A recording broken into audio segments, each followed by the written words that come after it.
और आज का सेशन बेस्ड है the healer with in. The healer with in, जिस चीज की तलाश हम सदियों से बाहर कर रहे हैं, और सदियों के बाद हमें ये पता चल रहा है आज कि वो चीजें हमारे अंदर ही हैं, वो ताकत हमारे अंदर ही है। Yes, it's astonishing fact, I am telling you. Actually इसकी शुरुआत कहाँ से हुई इस फैक्ट को जानने की, इसको थोड़ा सा मैं बता दूं, फटाफट से थोड़ी सी हिस्ट्री बता दूं। जैसा कि आप सभी लोग जानते हैं that I have got some severe diseases in my life, like diabetes, IBS, irritating bowel syndrome, इसके अलावा OCD, obsessive compulsive disorder, like so ऐसी बहुत सारी समस्याएं मेरी लाइफ में थी फिजिकल लेवल पे। उस दरमियान मेरी मुलाकात जो मेरे पहले ट्रेनर से हुई, उन्होंने कहा deal your mind and heal your body.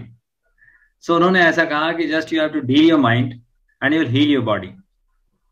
तो जिस वक्त मैं बहुत परेशानी से गुजर रहा था, मेरे अंदर बहुत तरह की समस्याएं थी और एक लंबी प्रोटोकॉल थी, एक लंबी फहरिस्त थी मेरी दवाइयों की।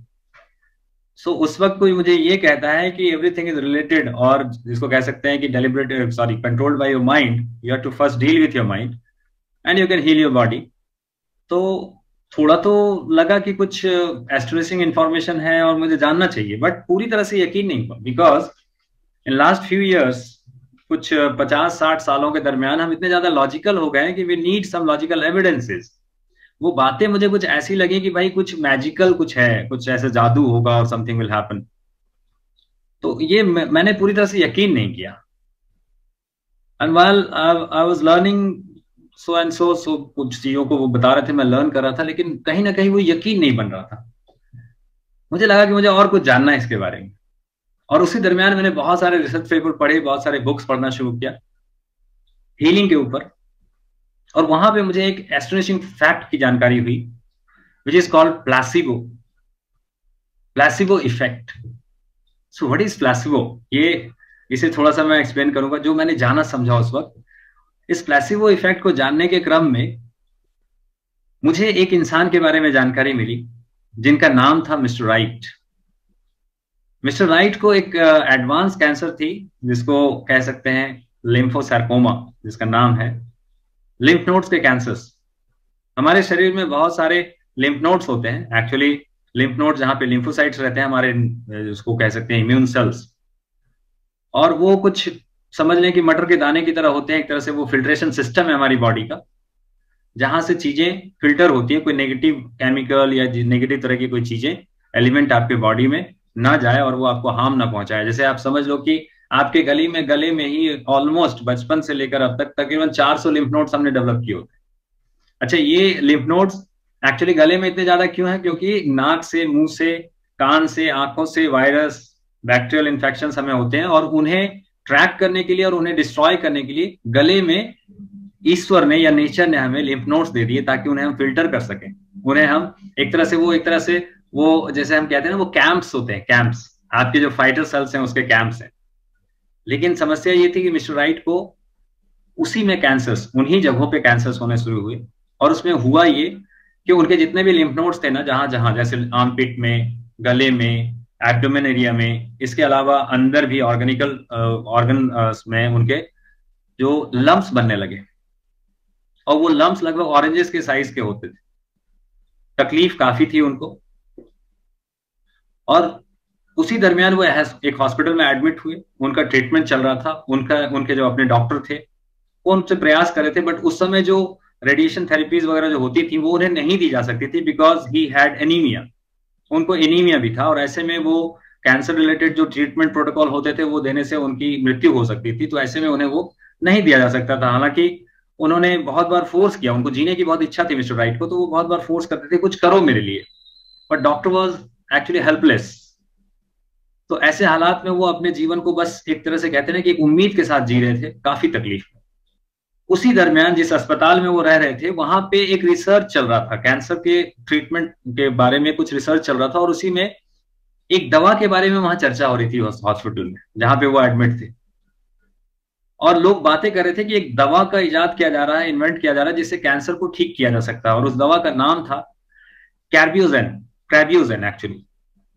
तो क्रेबियोजेन के बारे में उन्होंने सुना, और उन्होंने अपने डॉक्टर से तुरंत संपर्क साधा जो उनका ट्रीटमेंट कर रहे थे। उनको कहा कि डॉक्टर साहब मुझे ये क्रेबियोजन इंजेक्शन मुझे लगा दो ना, हो सकता है कि मैं इससे ठीक हो जाऊं। डॉक्टर ने कहा कि इट इज अभी ये ट्रायल मोड में है और इसके बारे में हमें बहुत ज्यादा नहीं पता, और आपके स्टेज के कैंसर में हम इसका इस्तेमाल अभी नहीं कर सकते अनटिल इसके सारे जिसको कह सकते हैं कंक्लूजन जब तक ना आ जाए। बट कहीं ना कहीं मिस्टर राइट, क्योंकि उनके अंदर तीव्र इच्छा थी जीने की, एक उनके अंदर एक ललक थी कि मैं जिंदा रहूं, तो ऐसे में वो फोर्स कर रहे थे डॉक्टर को। डॉक्टर कुछ समय के बाद एकदम से मजबूर हो गए और उन्होंने डिसाइड किया कि ठीक है, क्रेबिजोन जो कि एक हॉर्स सीरम से बना हुआ एक तरह से इंजेक्शन, एक शॉट था, जिसे जस्ट एक ट्रायल में रखा गया था, क्लिनिकल ट्रायल फेज में, तो उनको लगाने का निर्णय लिया। लेकिन उसमें कुछ कंडीशंस थी, बिकॉज वो ट्रायल फेज में थी, तो उनमें कंडीशंस थी कि भाई 3 दिन के अंदर इसके जो मेजर साइड इफेक्ट्स होंगे इसे आपको देखना है और हैंडल करना है, क्योंकि पेशेंट्स हो सकता है कि 3 दिन के अंदर ही उसकी डेथ हो जाए अगर ये इंजेक्शन सही से काम ना करे तो। ऐसे में रिस्क लेते हुए उनको वो इंजेक्शन लगाया गया, और जो डॉक्टर थे उनको गाइड कर रहे थे, उनको मॉनिटर कर रहे थे।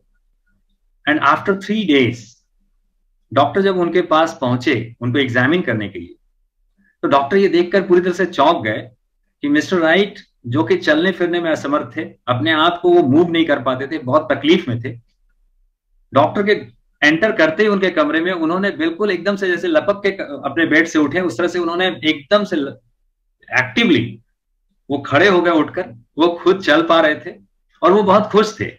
साथ साथ में एक चीज और देखी गई कि उनके जो लम्ब्स थे, जो कि ऑरेंजेस के साइज के थे, वो रिड्यूस हो गए थे, almost half of the size, वो आधे हो गए थे, वो सूखने लगे थे।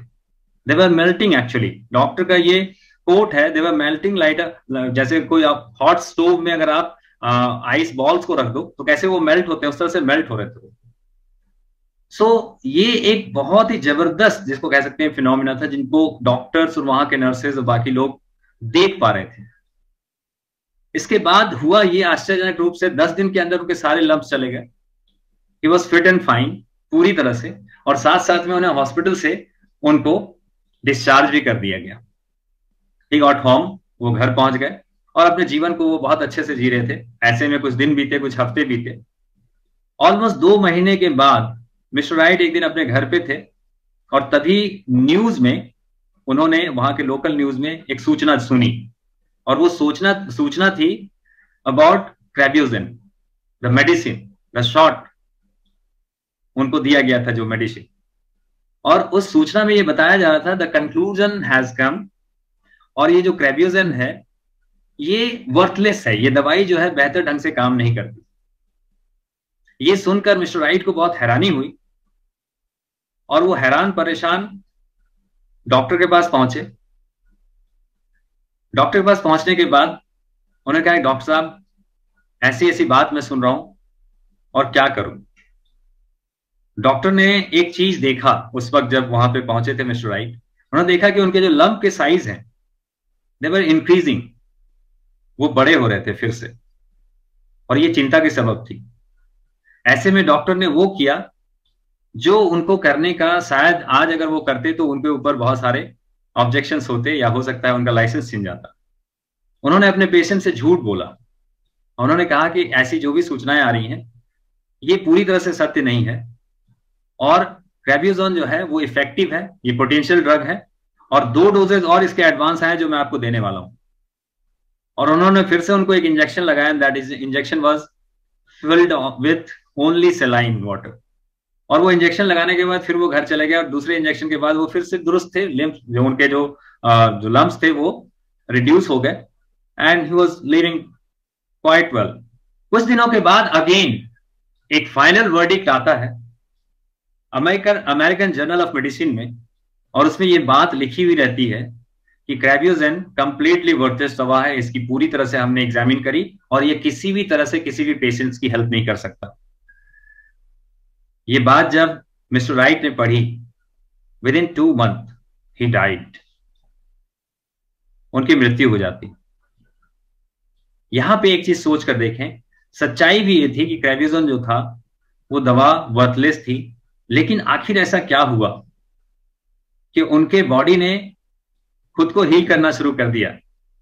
उसका कारण था placebo, the belief he got that उनको जो चीजें दी गई हैं, जो सब्सटेंस दिया गया है, उससे वो ठीक हो जाएंगे। ये उनको यकीन था, और इस यकीन की वजह से ही मिस्टर राइट ठीक हुए। इसके पीछे के संदर्भों को अगर ठीक से देखें, जिस तरह मैंने परतों को खोला कि आखिर ये प्लेसिबो किस प्रकार काम करता है, तो उसमें मैंने एक बहुत बेहतर फाइंडिंग देखी, और वो फाइंडिंग थी होम्योस्टेसिस।